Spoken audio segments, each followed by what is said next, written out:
British Aerospace said today they'll make a statement later this week announcing the results of a major cost-cutting review of their commercial aircraft sector. Unions fear the result will be job losses at the company's Hatfield plant, where the low-noise BAE 146 jet is built. The factory employs 4,500 people, and Welwyn Hatfield Council says any cutbacks could seriously affect 3,500 other people who depend on aerospace for business.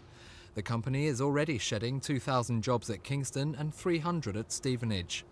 The job cuts at Hatfield aren't being confirmed, but a company spokesman said they're having to make economies because of the recession and the Gulf War.